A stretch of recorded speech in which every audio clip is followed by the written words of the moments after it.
विषय चल रहा है कि हम कौन हैं, कहां से आए हैं और कहां जाना है। आपने सुना कि जीव जब एकांत मिथ्यात्वी हो जाता है, कर्म के आवरणों से इतना ज्यादा दब जाता है, तो जीव कहां जाता है? निगोद में जाता है।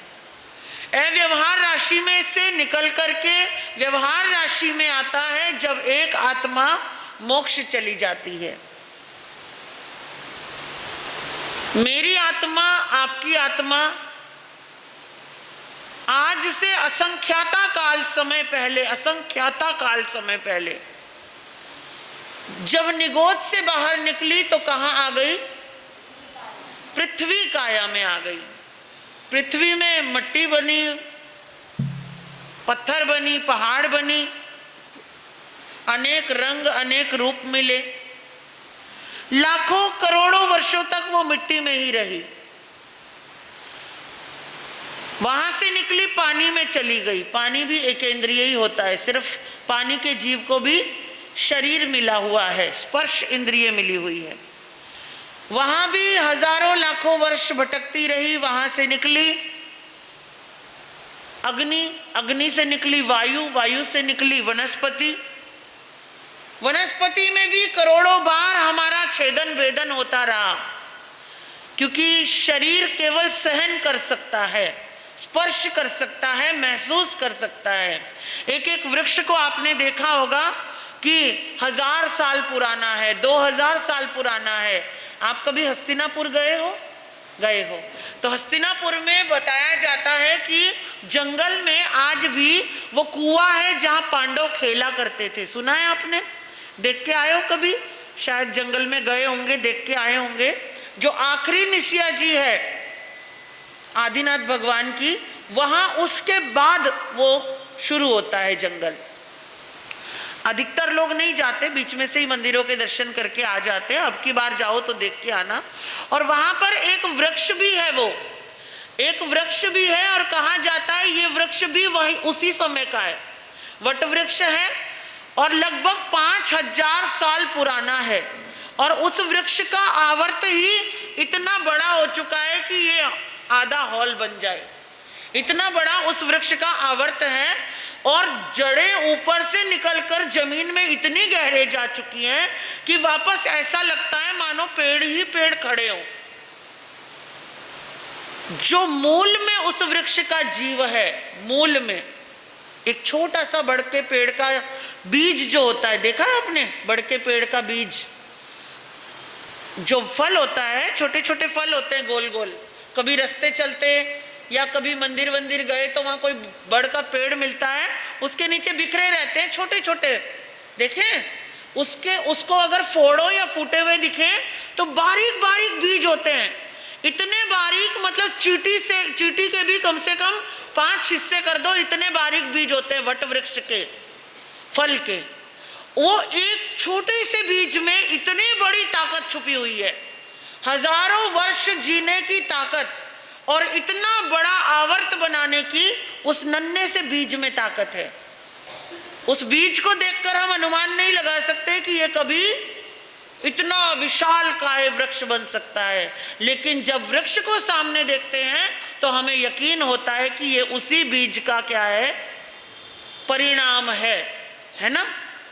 तो कहने का अभिप्राय, तो वो 1000 साल, 2000 साल, 5000 साल जो वो वृक्ष खड़ा है, उसके मूल में जो एक बीज है और एक जीव है, वो हम भी थे, वो आप भी थे। और देखिए, हजारों वर्ष वहां सर्दी, गर्मी, बरसात सहने के बाद फिर जाकर के जब वनस्पति काया का आयुष्य पूरा होता है तो कहाँ क्या मिलता है? बेंद्रिय में आती है आत्मा। ऐसे ही नहीं आ गई, बेंद्रिय में आई। बेंद्रिय में क्या बन गई? सीप, शंख, जोक, अलसिए, गिंडोए, चुर्निये, कोड़ियाँ, लटें, गिजाइयाँ देख रहे हो ना, बारिशों में अब निकलती हैं, थोड़ा हाथ लगाओ तो गोल गोल गुंडी बना लेती हैं, कुंडली बना लेती हैं, लेकिन कहती कुछ नहीं है, काटती नहीं है। सीप के अंदर भी जीव होता है, शंख के अंदर भी जीव होता है। आप मसाले वसाले रख के भूल जाओ तो उसके अंदर भी क्या पड़ जाती हैं, लटें पड़ जाती हैं, छोटी छोटी सफेद सफेद। वो क्या है, बेंद्रिय जीव है वो सब। अब बेंद्रिय जीव जब हमारी आत्मा, मेरी आत्मा, आपकी आत्मा जब बेंद्रिय में आई तो हमारे एक इंद्रिय का इजाफा हुआ। कौन सी इंद्रिय मिली होगी? पहले तो शरीर मिल गया, उसके बाद कौन सी इंद्रिय मिली होगी? रसना। क्या मिली? जीभा मिली, भोजन करने की ताकत मिली। गिंडोए क्या खाते हैं, कहाँ रहते हैं? कहाँ रहते हैं ये सारे जीव? मिट्टी में रहते हैं ना, मिट्टी को ही खाते हैं, मिट्टी खाते हैं वो, मिट्टी खा के जीवन जीते हैं। लेकिन ज्यादा उम्र नहीं होती उनकी, और ज्यादा उम्र नहीं होती, कभी किसी के पैर के नीचे आ गए, धूप में आ गए, कैसे भी आ गए, मर गए। बहुत ज्यादा उम्र नहीं होती, लेकिन फिर बेंद्रिय में अटके रहती है आत्मा। बेंद्रिय में सहन कर करके जीते मरते, जीते मरते, फिर तेंद्रिय में आती है। 3 इंद्रियां मिलती हैं।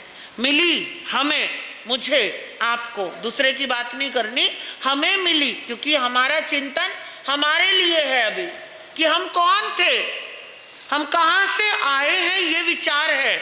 अब देखिए, तेंद्रिय जब बने, तेंद्रिय कौन से जीव? जुएं कहाँ होती हैं? सिर में, या कभी कभी शरीर में भी हो जाती है, कपड़ों में भी हो जाती है ना, गंदगी में हो जाती हैं।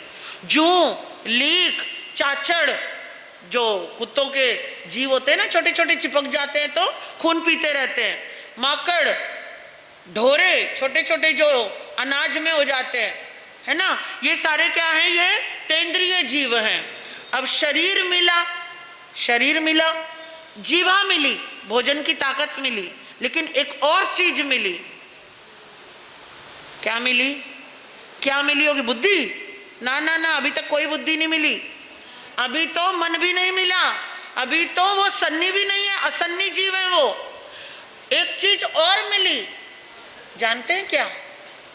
शरीर मिला, मुंह मिला, अब नाक मिली।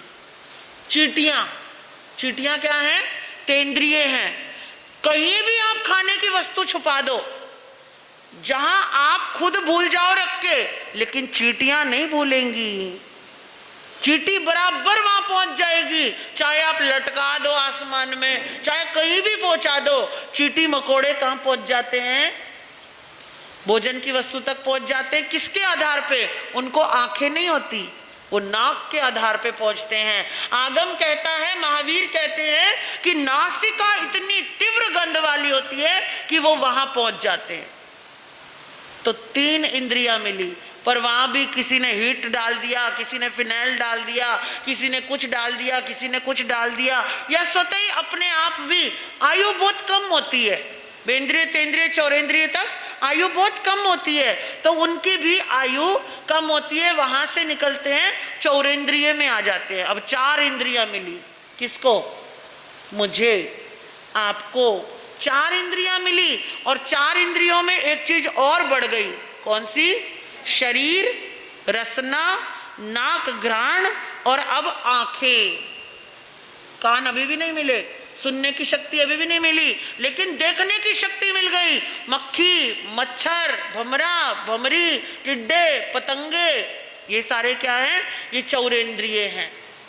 आंखें मिली, देख रहे हैं, सूंघ रहे हैं, देख रहे हैं, और बराबर हमको काट रहे हैं।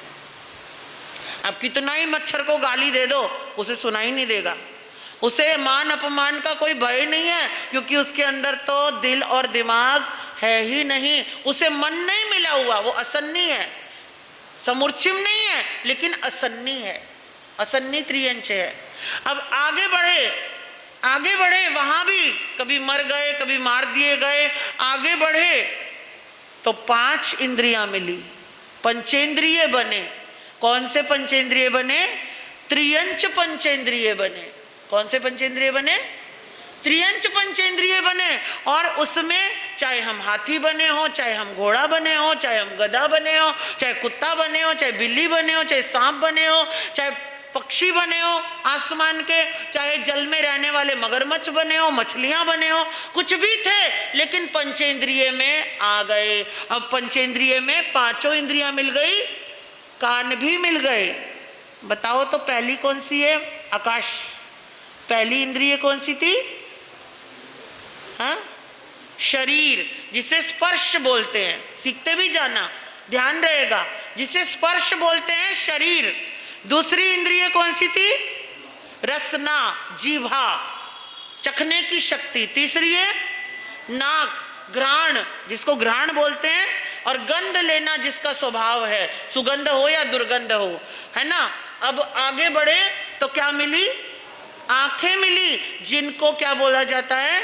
चक्षु, चक्षु इंद्रिय। और सबसे आखिरी में क्या मिले? कान मिले, जिन्हें बोला जाता है श्रोत।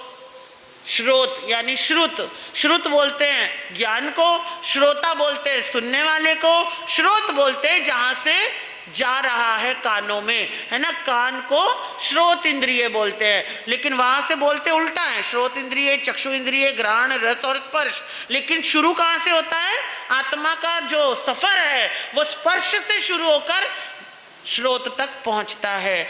और गजब की बात, जब 5 इंद्रियां पूरी हुई तब उसके साथ मन आपका गिफ्ट में आपको मिलने लग गया। फ्री ऑफ कॉस्ट मन मिल गया, क्योंकि अब भरपूर ताकत है व्यक्ति में। हर, चाहे वो इंसान हो चाहे वो जानवर हो, उसमें भरपूर ताकत है। पंचेंद्रिय त्रियंच बने। लेकिन इस बीच आत्मा जितना भी सफर कर रही थी, उसके सुप्त अवस्था में आत्मा के भीतर ज्ञान भी था, दर्शन भी था, चारित्र भी था, तप भी था, करुणा भी थी, अहिंसा भी थी, लेकिन सोई हुई थी। क्या थी? सोई हुई थी। जब वो पंचेंद्रिय बना तो वो सारी चीजें जागृत होने लगी। छोटा सा पप्पी, 2 दिन का 4 दिन का, आपके घर के आगे कोई पैदा हुआ है, आप उसको पुचकारोगे तो वो पूंछ हिलाने लगता है ना।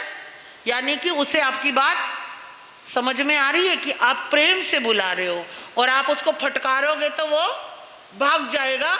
पता है उसको ये पसंद नहीं कर रहा मुझे। समझ गए? किस बिहाफ पे उसे ये पता लग रहा है? वृक्ष आपका प्रतिकार नहीं कर सकते, चींटियां आपका प्रतिकार नहीं कर सकती, मक्खी मच्छर आपका प्रतिकार नहीं कर सकते, लेकिन वो गली में रहने वाला छोटा सा पिल्ला हो, बिल्ली का कोई बच्चा हो, या फिर कोई गाय का बच्चा हो, या फिर कोई भी 1 दिन का भी बच्चा हो, वो आपके स्वभाव को समझ करके उसके स्वभाव के साथ अपना स्वभाव जोड़ने लगता है ना। तो किस बेस पे? मन के बेस पे, क्योंकि उसे दिल मिल गया, मन मिल गया। मन मिला तो बुद्धि मिली, बुद्धि मिली तो सोच विचार करने की ताकत मिल गई, और जब सोच की ताकत मिली तो प्रतिकार करने की भी ताकत साथ में आ गई। तो मैं और आप उस समय जब त्रियंच पंचेंद्रिय में आए, महावीर कहते हैं एक जंगल में एक हाथी था, बड़ा लंबा चौड़ा हाथी, बहुत खूबसूरत हाथी। आपने भी हाथी देखे होंगे, लेकिन आपने काले रंग के देखे होंगे। वो सफेद रंग का हाथी था, और उसके 2 दांत की बजाय 4 दांत थे। मंदिरों में आपने ऐरावत हाथी देखे होंगे, मूर्तियों के रूप में बनाए हुए, है ना। लेकिन एक्चुअल में 3रे आरे में, 4थे आरे में ऐसे हाथी हुआ करते थे। अब वो हाथी जो था उसका नाम सुमेरु प्रभ हाथी था, और उसका बड़ा सा एक यूथ था, झुंड था, बड़ा सा परिवार था हथनियों का। आपने डिस्कवरी चैनल देखा है? कभी खोलते हो डिस्कवरी? उसमें हाथियों के बारे में, शेरों के बारे में बताया जाता है कि वो कैसे रहा करते हैं, झुंड में रहा करते हैं, परिवार में रहते हैं, बड़े बड़े परिवार होते हैं। लेकिन अगर एक मेल हाथी है तो 100 फीमेल हाथनियां रह सकती हैं, लेकिन जहां 2-3 मेल इकट्ठे हो गए वहां पर हथनियों का जोर। तो क्या होता है, जब मेल हाथी बड़ा होने लगता है तो जो मालिक हाथी है वो उन हाथियों को मार देता है, और हथनियां अपने बच्चों को, जो पुरुष हाथी हैं, है ना, उनको अलग से ले जाके कहीं बचा करके पालती हैं ताकि ये भविष्य में हमारा लीडर बन सके। तो जो सुमेरुप्रभ हाथी था वो लीडर हाथी था, लेकिन अब उसकी बहुत सारी हथनियां थी, बच्चे थे बहुत सारे, बड़ा सा कुनबा था। यदा कदा जंगलों में जब मौसम बदलता है तो सूखे वृक्षों के टकराने से आग लग जाती है। आग लग गई, आग लग गई तो वो सारे जीव जो थे खुद को बचाने के लिए ऐसी दिशा में भागे जहां आग नहीं थी, लेकिन आग तो चारों तरफ फैल गई थी। अब उसकी हीट से शरीर जलने लगे, और शरीर जलने के कारण हाथी जो थे पानी की तरफ भागे। अब वो बड़ा हाथी भी भागा, लेकिन कीचड़ की अधिकता होने के कारण वो कीचड़ में फंस गया। तो एक जवान हाथी पीछे से आया और उसने देखा आज ये मेरे हाथ में आया है, अब मैं इसको नहीं छोड़ूंगा, इसने बड़ा मारा सबको। और ऐसा सोचकर, क्योंकि हाथी जो होता है वो सबसे ज्यादा बुद्धिमान प्राणी होता है, उसने उसको अपने दांतों से खदेड़ खदेड़ के पूरा कीचड़ के अंदर घुसा दिया और उसको जख्मी कर दिया। और वो जो लहूलुहान हाथी था सुमेरुप्रभ, वो 2-4 दिन के बाद तड़फ तड़फ के मर गया। मर करके दोबारा वो वापस उन्हीं जंगलों में पैदा हुआ और फिर से मेल हाथी के रूप में पैदा हुआ, पुरुष हाथी के रूप में पैदा हुआ, और फिर से वो लीडर बन गया। अब कई बार कई तरह के लोग होते हैं, हमारे में भी होते हैं, कुछ लोग होते हैं वो फॉलोअर होते हैं, कुछ लोग होते हैं वो जन्मजात लीडर होते हैं। आपके घर में भी बच्चे होंगे, जिनके घर में 2 बच्चे हैं, आपको बराबर उनकी क्वालिटी समझ में आ जाएगी कि एक बच्चा सबके कहने से चलता है और एक बच्चा अपना दिमाग लगा के चलता है। तो उसको तो जन्मजात गुण मिला हुआ था, और जैसे जैसे बड़ा होता गया उसने फिर से अपना यूथ खड़ा कर दिया, फिर से अपना परिवार बड़ा बना लिया।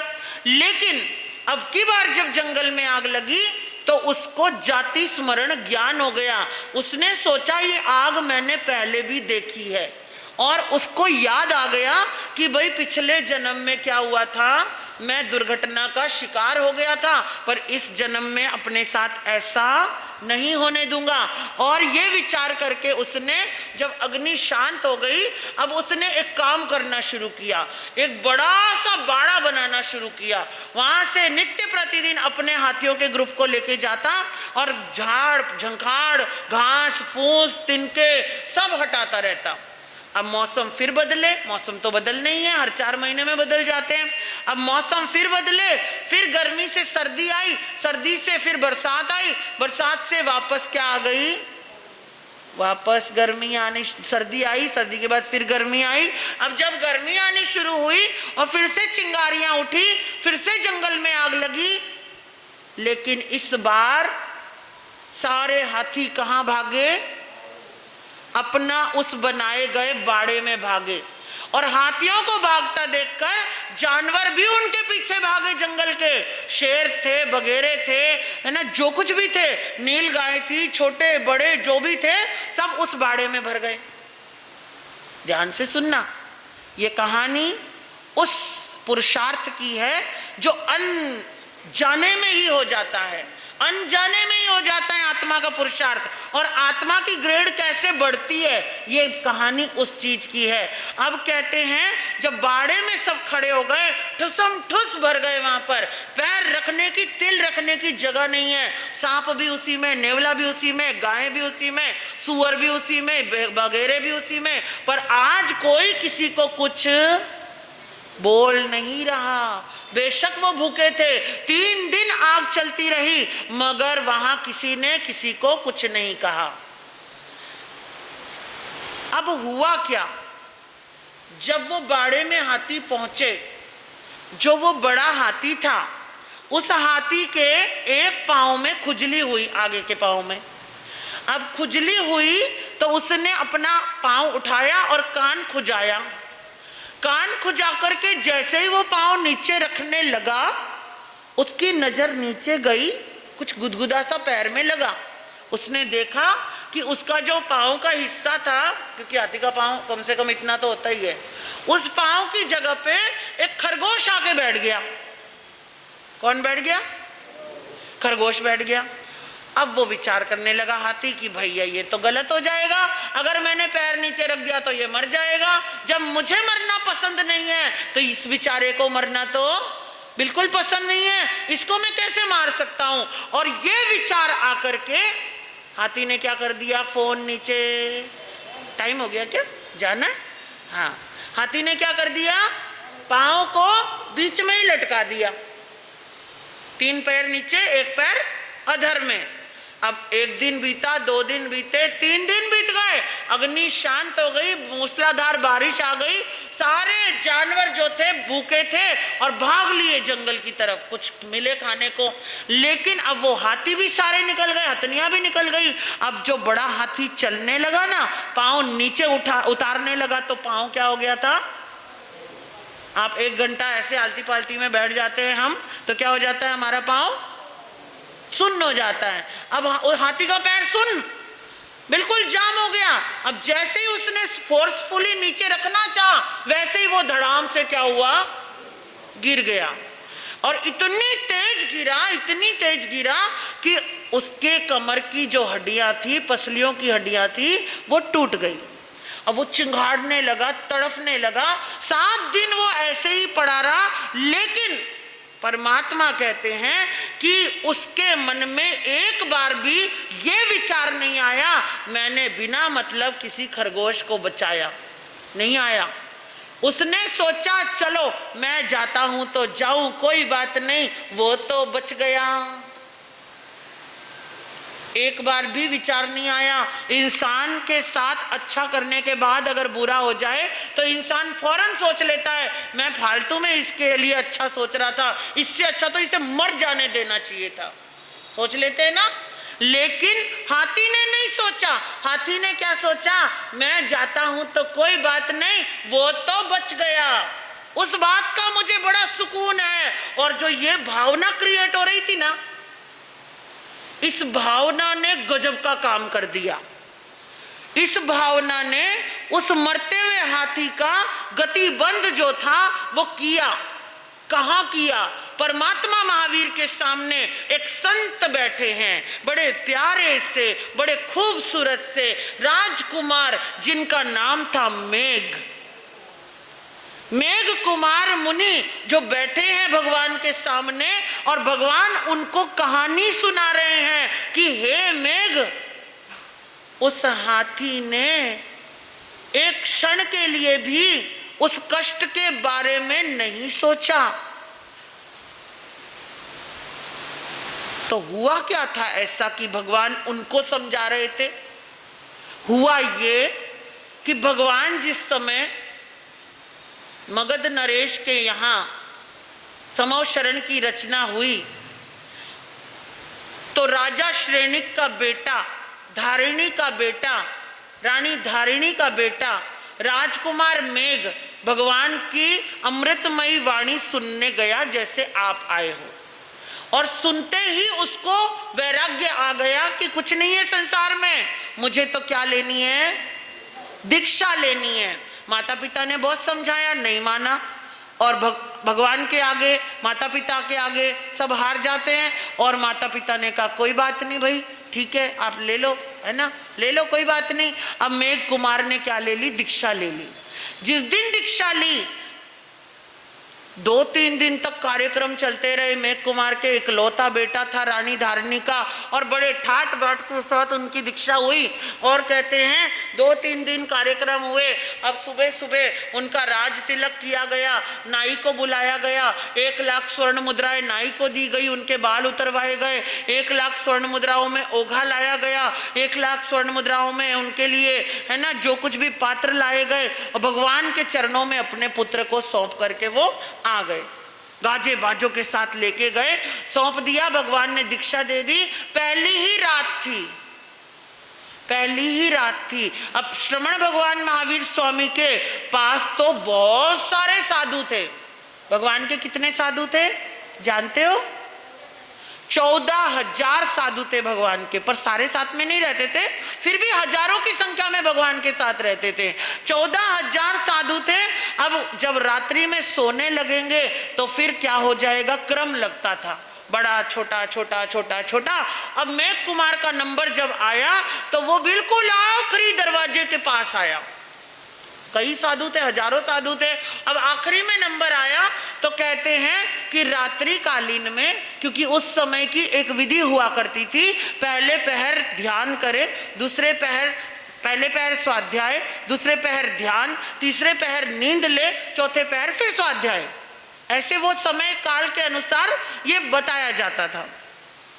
अब रात्रि कालीन में कुछ मुनि उठते थे, कुछ लघु शंका को जा रहे हैं, कोई बड़ी शंका को जा रहे हैं, कोई स्वाध्याय के लिए जा रहे हैं, कोई ध्यान के लिए जा रहे हैं। अब क्या हो रहा है, जो दरवाजे में सोया है, जो राजकुमार था, अब तक कभी उसने मखमल की जूतियों से पैर बाहर नहीं निकाला था, मखमल के गद्दों के अलावा नीचे जमीन पे सोया नहीं था। आज वो कहाँ सो रहा है, जमीन पर सो रहा है, पतला सा एक कपड़े का आसन बिछा के सो रहा है। आज पहले तो उसको जमीन चुभ रही थी, उसके बाद फिर उसको चुभने लगी, थोड़ी थोड़ी नींद आने लगी, तो कभी कोई आ रहा है, कभी कोई जा रहा है, कभी कोई आ रहा है, कभी कोई जा रहा है, तो कभी किसी की ठोकर लग जाती है। आज की तरह तो था नहीं कि लाइट जली हुई हो, है ना, उस समय तो घोर अंधकार हुआ करते थे, दिए भी नहीं जलते थे। तो अब ठोकरें लग रही हैं और उन ठोकरों की वजह से मेघ कुमार जो थे वो परेशान हो गए। अब रात को झल्ला आने लगे, अब भैया दिमाग खराब हो रहा है, माइंड सुन्न हो रहा है, आंखें भारी हो रही हैं, आंखें जलने लग गई हैं, नींद पूरी नहीं हो रही है, क्योंकि पहले 2 दिन भी दीक्षा के कार्यक्रमों में शरीर पूरी थक गई थी। अब वो कहते हैं कि मेरे बस की नहीं है ये। क्या बोले, रात को मन में सोचने लगे, बाप रे बाप, इतना कठिन, मेरे बस की नहीं है भाई। मैं तो सुबह उठते ही ये कपड़े भगवान को देके और मैं तो क्या चला जाऊंगा, अपने घर जाऊंगा, मस्ती में सोऊंगा। मैंने मेरे माँ बाप की बात नहीं सुनी भाई, मेरे बस की नहीं है। अब वो जब सुबह परमात्मा के वंदन करने के लिए आए तो परमात्मा महावीर को सोचना आसान है, लेकिन बड़ों के आगे बोलना, आजकल के बच्चे तो पटर पटर बोल जाते हैं। पहले का जमाना था, सोचना भी मौत होता था, सोच लिया तो बोलना तो। अब तो एक बात कहो और 4 जवाब उल्टा ले लो, कही तो कही, अनकही भी बोल दो। लेकिन वो जमाना था, मेघ मुनि की आंखों में लज्जा और शर्म, लेकिन अंदर में तूफान उठा हुआ है। कैसे बोलूं, कैसे बोलूं, क्या बोलूं, क्यों बोलूं, कैसे बोलूं भगवान को। पर परमात्मा तो अंतर्यामी थे, केवल ज्ञानी थे। परमात्मा ने कहा, सुनो मेघ, बैठो। तब परमात्मा ने वो कहानी सुनाई और बोले कि भाई सुन, वो हाथी जो 3 दिन तड़पता रहा, उसने अपनी करुणा नहीं छोड़ी, उस कष्ट को सहन करता रहा, उसने प्रायश्चित नहीं किया उस चीज का, उसको पछतावा भी नहीं हुआ। और जानते हो मेघ, वो हाथी वहां से निकलकर कहां गया? मेघ मुनि ऐसे देख रहे हैं कि आगे बताओ भगवान कहां गया, कि बोले तू ही तो है, वो हाथी आप हो, वो करुणा, वो अहिंसा, वो भावना, वो दूसरे को बचाने की ताकत, वो पुरुषार्थ आपको उस भावना के लिए कहां ले आया? मनुष्य गति, और उसमें भी राजा का घर। किसमें? उसे नहीं पता था दान क्या होता है, उसे नहीं पता था पुण्य क्या होता है, उसे नहीं पता था दया क्या होती है। स्वतः आत्मा की करुणा जो प्रकट होती है तो भव पार कर देती है। और मेघ मुनि जो थे सुनकर के रोने लगे और उस दिन संकल्प लिया परमात्मा के सामने, 2 आंखों को छोड़कर मैं परमात्मा अपना पूरा शरीर गुरुओं की सेवा में लगा दूंगा। अब मैं कभी घर जाने की नहीं सोचूंगा, अब मैं किसी कष्ट से नहीं घबराऊंगा। और कहते हैं सर्दियों वर्षों मेघ मुनि ने संयम पाला और आखिर में मोक्ष चले गए। भव कैसे छोटा कर दिया, भव कितना छोटा हो गया।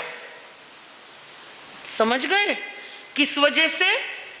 इसीलिए कहते हैं भावे भावना, बोलिए भावे भावना भाविए, भावे दीजे दान, भावे धर्म आराधिए, पावे केवल ज्ञान।